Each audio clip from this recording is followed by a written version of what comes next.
ನಮಸ್ಕಾರ ಎಲ್ರಿಗೂ, ನಿಮ್ಮ ಬ್ರದರ್ಸ್ ಯೂಟ್ಯೂಬ್ ಚಾನಲ್ಗೆ ಸ್ವಾಗತ.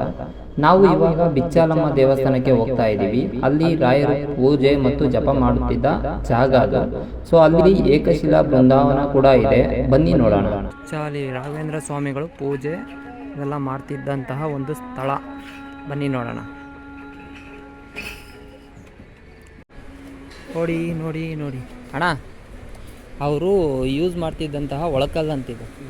ಹಾಂ ನೋಡಿ, ಅವರಿಗೋಸ್ಕರ ಬಳಸ್ತಾ ಇದ್ದಿದ್ದು ಒಳಕಲ್ಲು ಇದು. ಇಲ್ಲ ಹಾಕೋರಲ್ಲ, ರಾಯರಿಗೆ ಬಳಸಿದ್ದ ಒಳಕಲ್ಲು.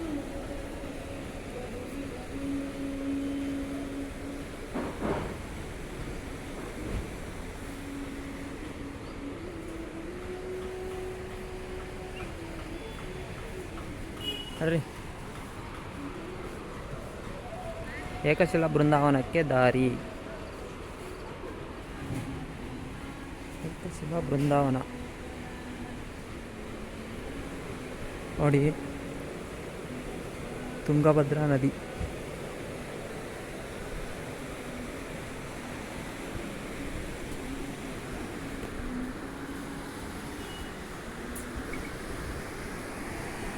ಒಂದೊಂದ್ಸಲ ಏನಾಗುತ್ತೆ ಅಂದರೆ, ಈ ನದಿ ಫುಲ್ ತುಂಬಿ ಹರಿದ್ರೆ ಇಲ್ಲೆಲ್ಲ ನೀರು ತುಂಬ್ಕೊಂಬಿಡುತ್ತೆ.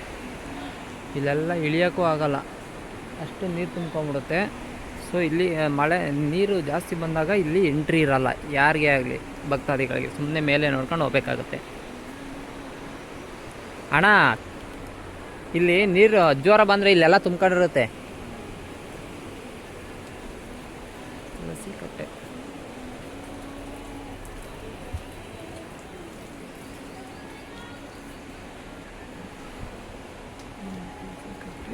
ಹಿಂದಿ ಓದಕ್ಕೆ ಬರಲ್ಲ ಅಷ್ಟು.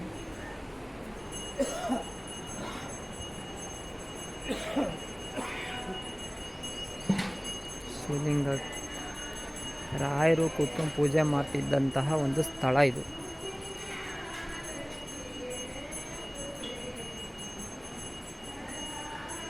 ಅಲ್ಲೇ ಇರೋದು ಏಕಶಿಲಾ ಬೃಂದಾವನ ರಾಯರದು. ಬನ್ನಿ ನೋಡೋಣ.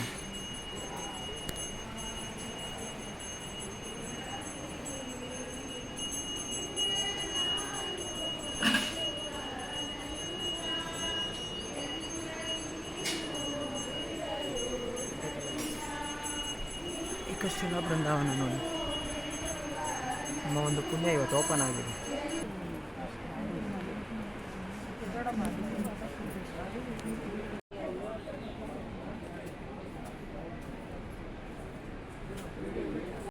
ನೋಡಿ, ಹರಳಿ ಮರ, ಬೇವಿನ ಮರ ಹೆಂಗೆ ಜೋಡಿ ಆಗಿದೆ ಅಂತ, ಒಂದಕ್ಕೊಂದು ಕುಟ್ಕೊಂಡಿದೆ.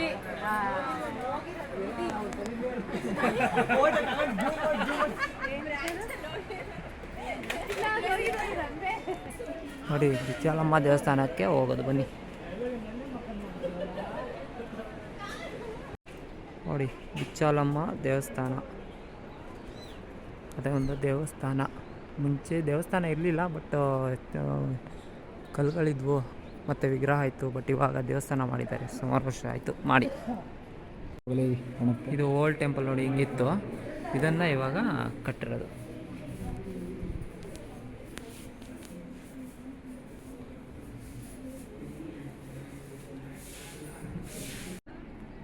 ಬಿಚ್ಚಾಲಮ್ಮ ದೇವಸ್ಥಾನ ಬಾಳೆಹಣ್ಣು ಮತ್ತು ಬೆಲ್ಲದಿಂದ ಕಟ್ಟಿರೋದು.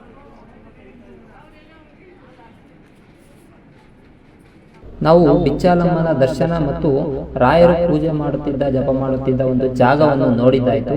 ಈ ವಿಡಿಯೋ ಇಷ್ಟ ಆಗಿದ್ರೆ ಲೈಕ್ ಮಾಡಿ, ಶೇರ್ ಮಾಡಿ, ಕಮೆಂಟ್ ಮಾಡಿ. ರಾಯರು ಎಲ್ಲರಿಗೂ ಒಳ್ಳೇದು ಮಾಡಲಿ. ಓಂ ಶ್ರೀ ರಾಘವೇಂದ್ರಾಯ ನಮಃ.